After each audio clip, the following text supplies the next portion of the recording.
กว่า 50 ปีก่อนมนุษย์นั้นเคยออกเดินทางสู่ดวงจันทร์ผ่านโครงการอพอลโลภารกิจอวกาศที่พามนุษย์ไปเหยียบบนพื้นผิวดวงจันทร์เป็นครั้งแรกทิ้งไว้ทั้งรอยเท้าธงชาติและภาพจำที่กลายเป็นสัญลักษณ์ของชัยชนะครั้งยิ่งใหญ่ทางวิทยาศาสตร์ของมนุษยชาติวันนี้มนุษย์กำลังก้าวกลับเข้าสู่เส้นทางดวงจันทร์อีกครั้งผ่านภารกิจอาร์ทีมิส 2 ที่พานักบินอวกาศ 4 คนเดินทางไกลจากโลกที่สุดเท่าที่มนุษย์เคยไปถึงด้วยยานโอไรออนนี่คือบททดสอบสำคัญของยุคใหม่ที่ทำให้ทั่วโลกจับตามองตั้งแต่วินาทีแรกของการปล่อยยานเพราะการกลับไปดวงจันทร์ครั้งนี้ไม่ได้เป็นเพียงการย้อนรอยอพอลโลแต่คือการเริ่มต้นบทใหม่ของการสำรวจอวกาศที่แตกต่างจากอดีตแทบทุกด้านตั้งแต่เทคโนโลยีความปลอดภัยไปจนถึงเป้าหมายที่ไม่ใช่แค่ไปให้ถึงดวงจันทร์อีกต่อไปแต่คือการวางรากฐานให้มนุษย์อยู่และเดินทางต่อไปได้ไกลกว่าเดิมและทั้งหมดนี้คือเรื่องราวที่อับดุลไททูบจะพาทุกคนไปติดตามกันในคลิปนี้ครับ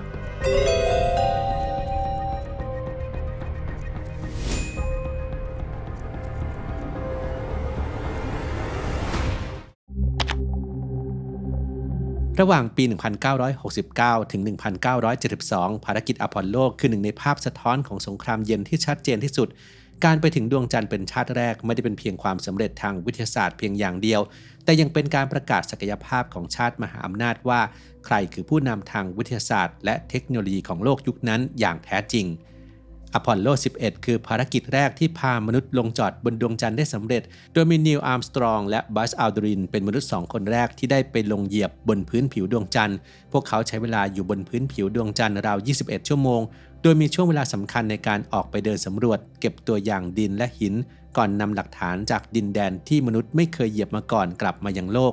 และหนึ่งในภาพที่ถูกจดจำมากที่สุดคือช่วงเวลาที่ธงชาติสหรัฐถูกปักลงบนพื้นผิวดวงจันทร์พร้อมกับรอยเท้าของมนุษย์ที่ประทับอยู่บนผืนฝุ่นหนาทั้งหมดนี้ได้กลายเป็นสัญลักษณ์ของชัยชนะความกล้าหาญและความก้าวหน้าของมนุษยชาติ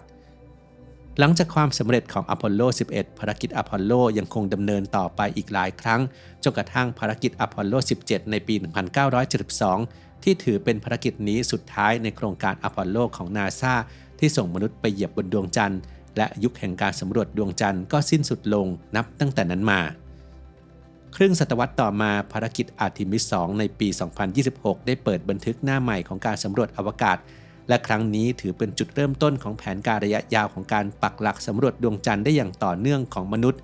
โดยหัวใจสำคัญของโครงการนี้คือ Lunar Gateway สถานีอวกาศขนาดเล็กที่ NASA และพันธมิตรนานาชาติร่วมกันพัฒนาเพื่อโคจรรอบดวงจันทร์และสนับสนุนภารกิจระยะยาวในห้วงอวกาศลึก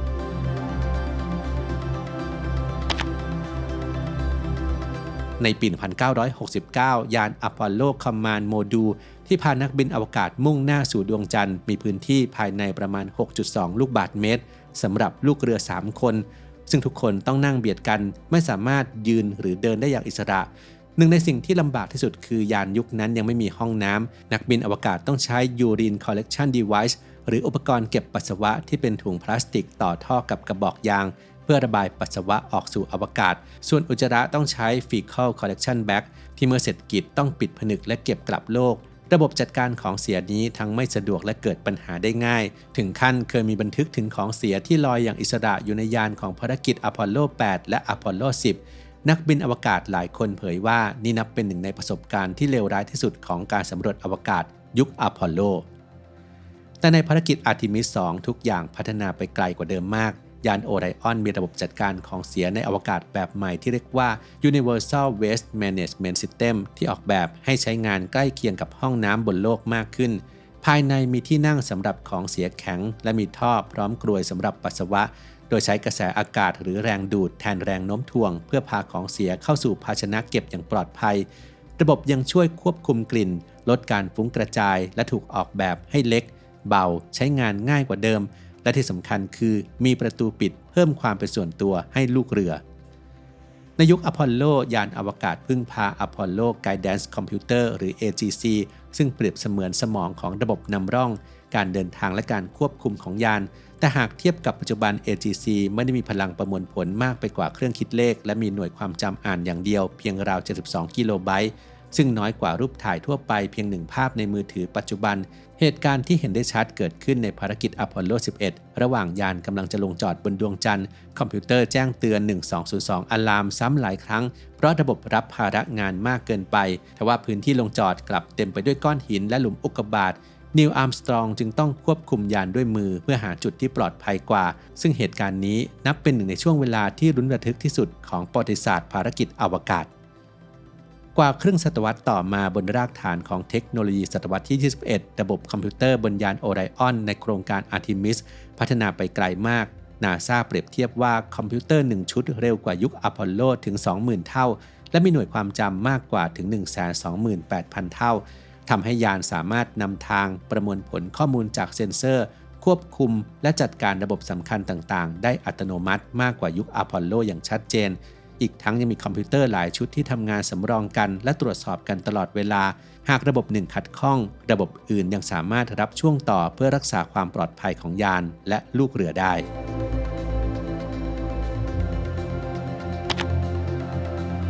ในวันแรกของภารกิจยานโอไรออนถูกส่งเข้าสู่วงโคจรรูปวงรีรอบโลกเพื่อทดสอบระบบสำคัญของยานก่อนจะค่อยๆไล่ระดับวงโคจรขึ้นไปถึงราว 70,000 กิโลเมตรจากโลกและทำการจุดเครื่องยนต์หนีออกจากวงโคจรโลกเพื่อมุ่งหน้าสู่ดวงจันทร์โดยใช้เวลาเดินทางประมาณ 4 วันช่วงกลางภารกิจยานโอไรออนได้บินโฉบเข้าใกล้ดวงจันทร์ที่สุดที่ระยะประมาณ 6,545 กิโลเมตรก่อนผ่านบริเวณด้านไกลของดวงจันทร์เพื่อเก็บข้อมูลและภาพถ่ายโดยมีช่วงหนึ่งที่สัญญาณติดต่อกับโลกขาดหายไปราว 40 นาทีในขณะนั้นภารกิจอาร์ทิมิส 2 ได้ทำสถิติการเดินทางในอวกาศของมนุษย์ที่ไกลจากโลกที่สุดในระยะทางถึง 46,771 กิโลเมตรไกลกว่าสถิติที่ภารกิจอพอลโล 13 เคยทำไว้ราว 6,600 กิโลเมตรภารกิจทั้งหมดใช้เวลาประมาณ 10 วันการเดินทางทั้งหมดรวมเป็นระยะทางราว 1,120,000 กิโลเมตรก่อนที่วันสุดท้ายแคปซูลโอไรออนพร้อมกับลูกเรือทั้ง 4 ชีวิตจะดิ่งกลับเข้าสู่ชั้นบรรยากาศโลกท่ามกลางความร้อนสูงถึง 2,760 องศาเซลเซียสแล้วตกลงในมหาสมุทรแปซิฟิกนอกชายฝั่งซานดิเอโกอย่างปลอดภัย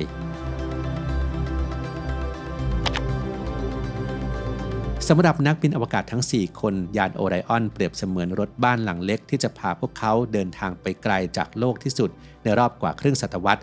ภายในนี้จึงเต็มไปด้วยรายละเอียดเล็กๆที่ทำให้การเดินทางหลายแสนกิโลเมตรดำเนินไปได้อย่างปลอดภัยและใกล้เคียงชีวิตปกติที่สุด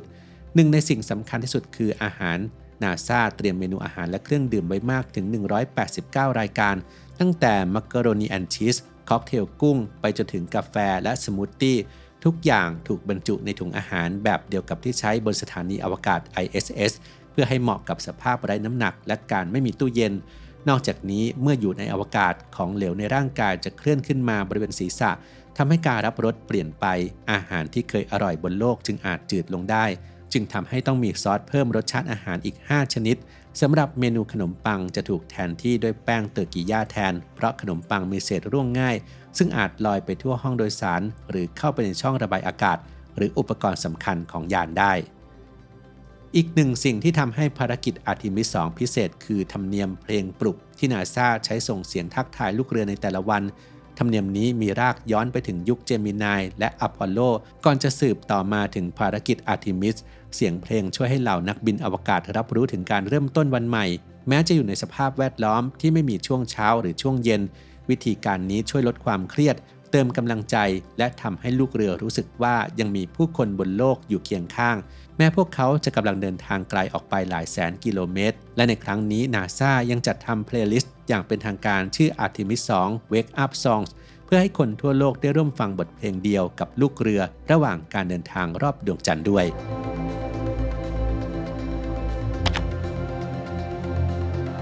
ภารกิจอาร์ทิมิส 2 บันทึกภาพและข้อมูลสังเกตการณ์ไว้มากกว่า 10,000 ภาพครอบคลุมทั้งพื้นผิวด้านไกลของดวงจันทร์หลุมอุกกาบาตฐานลาวาโบราณปรากฏการณ์เอิร์ธไรท์เอิร์ธเซตและสุริยุปราคาที่มองเห็นได้จากตำแหน่งเฉพาะของยานเท่านั้นพร้อมเก็บข้อมูลสุขภาพลูกเรือในสภาพรังสีของห้วงอวกาศลึกสำหรับการเตรียมภารกิจอาร์ทิมิสระยะยาวในอนาคต ก้าวต่อไปคือ Artemis 3 ในปี 2027 จะเป็นภารกิจทดสอบระบบสำคัญในวงโคจรต่ำของโลกแต่ยังไม่ลงจอดบนดวงจันทร์ก่อนเดินหน้าสู่ Artemis 4 ในต้นปี 2028 ซึ่งจะเป็นการลงจอดของมนุษย์ครั้งแรกบริเวณขั้วใต้ดวงจันทร์ตามด้วย Artemis 5 ในปลายปี 2028 ที่จะลงจอดเป็นครั้งที่ 2 หลังจากนั้น NASA จะมีแผนลงจอดปีละครั้งเพื่อค่อยๆวางรากฐานการมีอยู่ของมนุษย์บนดวงจันทร์อย่างยั่งยืนและใช้ดวงจันทร์เป็นสนามทดสอบเทคโนโลยีระบบดำรงชีวิตและประสบการณ์ที่จำเป็นสำหรับภารกิจมนุษย์สู่ดาวอังคารในอนาคตนอกจากเทคโนโลยีที่ก้าวไปไกลแล้วสมาชิกของภารกิจในยุค Artemis ก็ได้สะท้อนถึงโลกวิทยาศาสตร์สมัยใหม่ได้อย่างชัดเจนวิกเตอร์ โกรเวอร์นักบินอวกาศผิวสีคนแรกที่เข้าร่วมภารกิจเดินทางรอบดวงจันทร์คริสติน่า โคชคือผู้หญิงคนแรกที่ออกจากวงโคจรต่ำของโลกสู่ห้วงอวกาศลึกและเจอเรมมี่ แฮนเซนคือนักบินอวกาศชาวแคนาดาคนแรกที่ได้ไปดวงจันทร์ขณะที่ริช ไวส์แมนทำหน้าที่ผู้บัญชาการของลูกเรือชุดนี้NASA อธิบายว่าพวกเขาแต่ละคนนั้นมีเรื่องราวและความเชี่ยวชาญที่แตกต่างกันแต่เมื่อรวมกันแล้วพวกเขาคือตัวแทนของมนุษยชาติยุคใหม่ที่กำลังกลับไปสู่ดวงจันทร์อีกครั้ง